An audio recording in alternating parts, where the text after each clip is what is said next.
From a divine test involving a corpse to the bizarre musical battle that unfolded during the siege, here's everything Waco American Apocalypse doesn't tell you about the real story.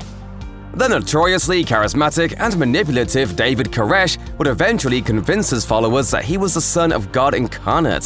Koresh was born Vernon Wayne Howell in 1959 to a 14-year-old mother. Early in his young life, his mother married an abusive ex-convict, adding to his troubled early life. As a dyslexic child, he struggled in school and was mercilessly bullied. But despite these challenges, his mother described him as an inquisitive little boy whose thirst for knowledge led him to dissect everything from truck engines to the Bible.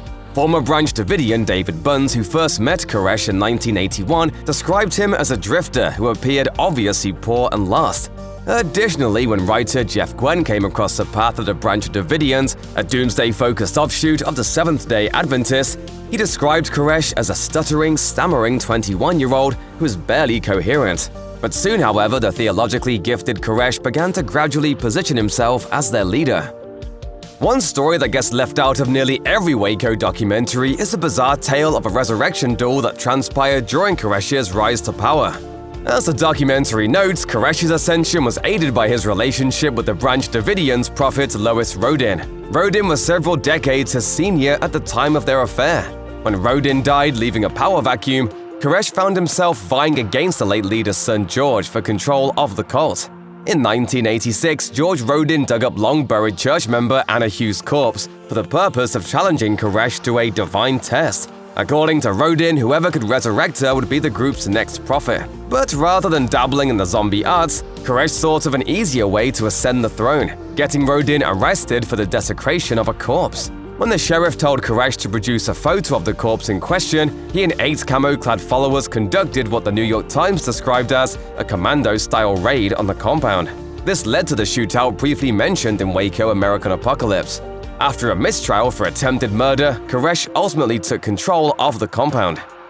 As portrayed in the series, the Davidians tried to present a picture of familial love. Although some abuse is mentioned in the series, all the Waco children suffered immensely.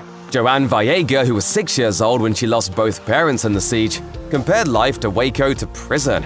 The group lived austere lives without plumbing, electricity, heat, or air conditioning. Koresh, meanwhile, made sure he had air conditioning in the brutal Texas heat. Furthermore, Koresh dictated every aspect of their lives. Women's appearances were strictly regulated, members attended Bible study 3 times a day, and food was strictly controlled. Doctors were also forbidden.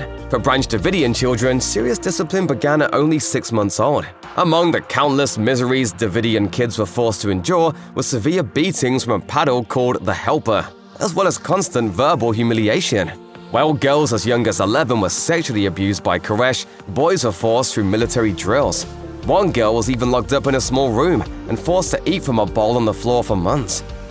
Like any motivated cult leader, Koresh was committed to expanding his fanbase. So this meant recruitment trips abroad to Australia, the United Kingdom, and Israel. As millennialists, part of the Branch Davidian belief system is that God will gather his faithful in Israel for the final battle between good and evil. According to religion scholar James D. Tabor, Koresh and his followers believed they would fight beside the people of Israel in this final apocalyptic showdown. It was in Israel that Koresh received an apparent message convincing him that he was the Lamb of God and should change his name. To spread the message, Koresh even had business cards made, declaring that he was the Messiah. Well, you know what they think of me? They think I'm the Son of God. Do they? Yeah. Rabbi Avraham Peled encountered Koresh using his guitar to attract new followers on an Israel recruiting mission. According to Peled, Koresh would stand on the street singing religious music, then lure new recruits to Mount Carmel with the promise of music-related work and free plane tickets. As a rabbi concerned with cults preying on locals, Peled got to know Koresh and his new recruits with the hopes of turning them away. After dissuading a few of them, Peled reached out to Israel's Minister of Interior to report his concerns. The ministry responded by informing Koresh that his visa had expired and it was time to go. Far too many sources emphasize the alleged peacefulness of the Branch Davidians or their gun ownership as an investment. While Waco American Apocalypse doesn't play into this mythos, the series doesn't quite manage to convey the level of training the group had in anticipation of that apocalypse either. Kiri Jewell, who escaped the compound before the Waco siege after her father won custody from her mother, told ABC, He always said that they would come for us, and we were going to defend ourselves, and we were all going to die. According to Jewel, the children were raised to believe this so firmly that she was convinced she wouldn't live past the age of 12.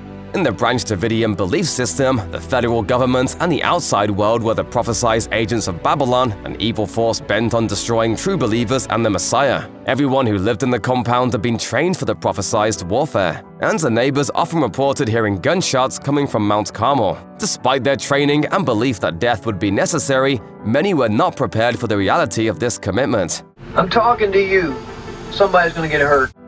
During the 1970s, Koresh was interested in playing rock music. As he became more involved in religion, he never abandoned his love of music. Koresh even named one of his guitars the Psalms 45 guitar, comparing it to the Song of Solomon. According to Clive Doyle, one of the few Branch Davidians to survive the siege, music was one of the tools Koresh used to bring in new followers. In 1994, a former acquaintance of Koresh even produced an album of his music titled Voice of Fire. In their efforts to force the Davidians out, the FBI began blasting a playlist of strange sounds and music that included animal noises, ringing phones, Tibetan chants, Christmas carols, and Nancy Sinatra.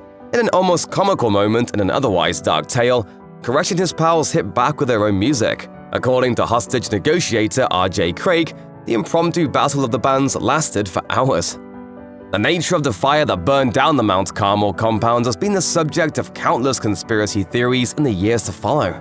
Many conspiracy theorists claim the US government intentionally set fire to the compound, possibly using tanks mounted with flamethrowers to do it. And then there's a slightly less nefarious theory that the tear gas canisters used in the final push might have interacted with the Davidians' gas lanterns to create fires all over the complex. Contradicting these claims is the fact that the pyrotechnic canisters used in the operation were fired 6 hours before the blazes started. However, as emphasized in the Netflix documentary, no Davidians fled the building when these fires erupted.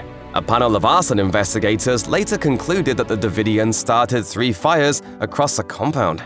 Their conclusion was based partly on the fact that the fires were started simultaneously and that accelerants like lighter fluid were detected in the aftermath. Surviving cult member Clive Doyle, who tearfully claimed the Davidians did not start the fires, was found wearing a jacket soaked in accelerant. Several of the children's bodies recovered were also found to have died from gunshots and a stabbing. Due to the fire, these children were unreachable during the compound's final moments and would have been killed by their parents or other Branch Davidians, further evidence that the adult cultists choose death by suicide.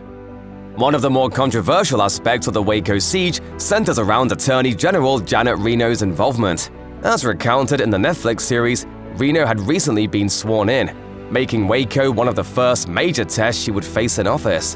When it became clear that Koresh had no intention to surrender, FBI HRT Commander Dick Rogers flew to Washington to meet with Reno and to make the case for tear gas use. In the final episode, journalist Lee Hancock emphasized what Rogers chose to reveal to Reno during this briefing.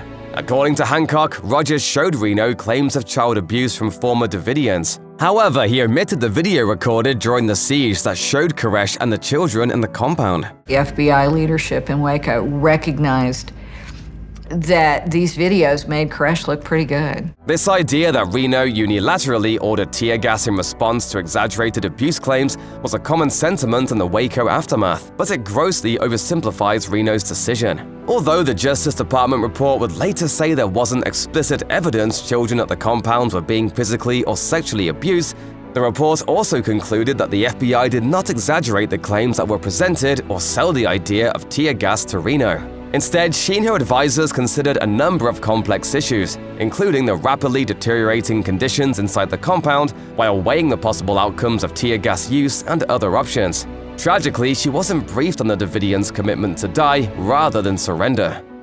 Based on his doomsday prophecies and the previous shootout at Mount Carmel, it was likely only a matter of time before David Koresh brought violence upon his followers. Nonetheless, the long string of mistakes and miscalculations made by federal and local officials made the final bloodbath a foregone conclusion. Reflecting on these events in a recent interview, series director Tiller Russell emphasized that the FBI was dealing with a completely new scenario in terms of scale, intensity, and duration. Under such circumstances, the potential for serious mistakes to be made is significant. Fortunately, those mistakes led to serious reforms in both the ATF and FBI. Agent Byron Sage cited poor communication between the tactical and hostage negotiation teams as one of the key problems during the Waco siege. It's something they've worked to correct moving forward. The ATF also has standardized its training across special response teams, while expanding its instruction in warrant execution, hostage management, and several other areas. Likewise, the FBI has worked to increase training and cohesion. Today, it trains hostage negotiation and tactical units together. The organization has also established a critical incident response group for overseeing these operations. Just as several surviving members of the Heaven's Gate cult are still out there spreading Marshall Applewhite's message long after their fellow acolytes exited the earthly plane, David Koresh still has a small handful of believers. Kathy Schroeder, who narrowly survived the final showdown by getting arrested when she came out to see her son, made no effort to hide her enduring loyalty to Koresh in the Netflix series. In the documentary, she provides a jarring glimpse into the Davidians' twisted worldview, while describing sex with Koresh as a religious experience. The whole time we were having sex, it was a Bible study.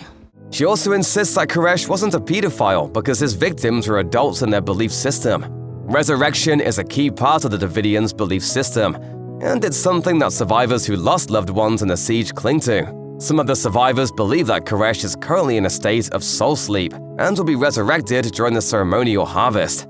If you or anyone you know has been a victim of sexual assault, help is available. Visit the Rape, Abuse, and Incest National Network website or contact RAIN's National Helpline. That's 1-800-656-HOPE. 4673.